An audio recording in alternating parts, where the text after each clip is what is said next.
হেই বন্ধুরা, কেমন আছে সবাই? আমি বিশ্ব, welcome back to another new blog. আজকে আমরা সবাই চলে যাচ্ছিলাম আমাদের প্রতিবেশী গ্রাম বাগদাতে, কারণ আজকে ছিল বাগদাতে নাইটে ম্যাচ, আর সেখানে আমাদের একটা টিমও ছিল। তাই আমরা আর বেশি দেরি না করে আমাদের টিমের খেলা দেখার জন্য সবাই মিলে ওখানে চলে গেছিলাম। সেখানে যাওয়ার পরে দেখতে পাচ্ছ আমাদের টিম টসে হেরে গিয়েছিল। হেরে যাওয়ার পরে প্রথম আমাদের টিম ফিল্ডিং করছে।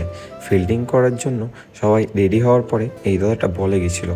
বলে যাওয়ার পরে এই দাদাটার বলে তো অপোনেন্ট টিম ভালোই মারছিল, মেরে রান সংখ্যা তো ভালোই করেছিল। আর স্কোরবোর্ডটা দেখতে পাইনি বলে আমি আর রান সংখ্যাটা বলতে পারলাম না। সে যাই হোক, তারপরে আমরা সবাই মিলে আবার খেলার দিকে ফোকাস করলাম। তারপরে দেখতে পাচ্ছ এই দাদাটা বলে গেছিলো। দাদাটা বলে যে মোটামুটি ভালোই বল করে, খুবই সুন্দর বল করছিল, আর ফিল্ডিংও আমাদের টিমের এখন ভালোই হচ্ছিল। তারপর এই সৌরভদা বলে গিয়ে এই রান আউটটা যা করলো না ভাই, দেখার মতন একটা রান আউট। ঠিক আছে, ডিআরএস ভিউ নিয়ে নিয়েছি, এখান থেকে রিভিউ দেখিয়ে দেবো ওদের অপোনেন্ট টিমের। তারপরে আমাদের টিম ব্যাটে গিয়েছিল। ব্যাটে যাওয়ার পরে যা মারছিল ভাই, দেখার মতন শট একদম। আর এর মধ্যে আমাদের টিমের যে দুটো ওপেনার নেমেছিল, সেই ওপেনারের মধ্যে একজন আউটও হয়ে গেছিলো।